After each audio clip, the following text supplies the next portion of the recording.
But today I heard, oh, well, we weren't invited. Well, you've been there for 3 years. You should have ended it 3 years. You should have never started it. You could have made a deal. U.S. President Donald Trump has escalated his clash with Ukrainian President Volodymyr Zelenskyy, calling him a dictator without elections and warning him to move fast or he won't have a country left, after Zelenskyy criticized Trump for repeating Russian disinformation, accusing him of doing a terrible job in leading Ukraine.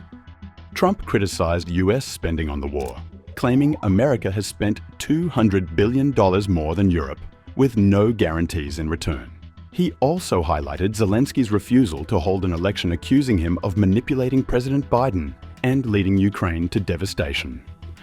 With millions dead and billions in aid unaccounted for.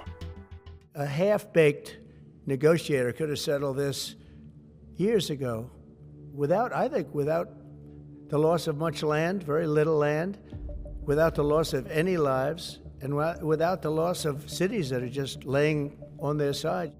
Trump further questioned Zelenskyy's leadership, suggesting Ukraine could have avoided the war with earlier negotiations. He also hinted that Ukraine should hold elections to replace Zelenskyy potentially, and said he might be the one to successfully end the conflict with Russia. Unfortunately, President Trump, who we respect a lot as the leader of a nation that we really respect, the American nation, who supported us all the time. Unfortunately, he lives in this disinformation space. Trump said he might meet Putin this month and dismissed Ukraine's concerns about U.S. Russian talks. Zelenskyy rejected claims of a low approval rating, calling them Russian disinformation.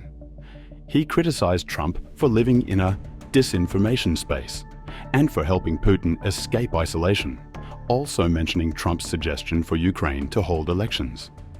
We have a situation where we haven't had elections in Ukraine, where we have martial law, or essentially martial law in Ukraine, where the leader in Ukraine, I mean, I hate to say it, but he's down at 4% approval rating, and where a country has been blown to smithereens.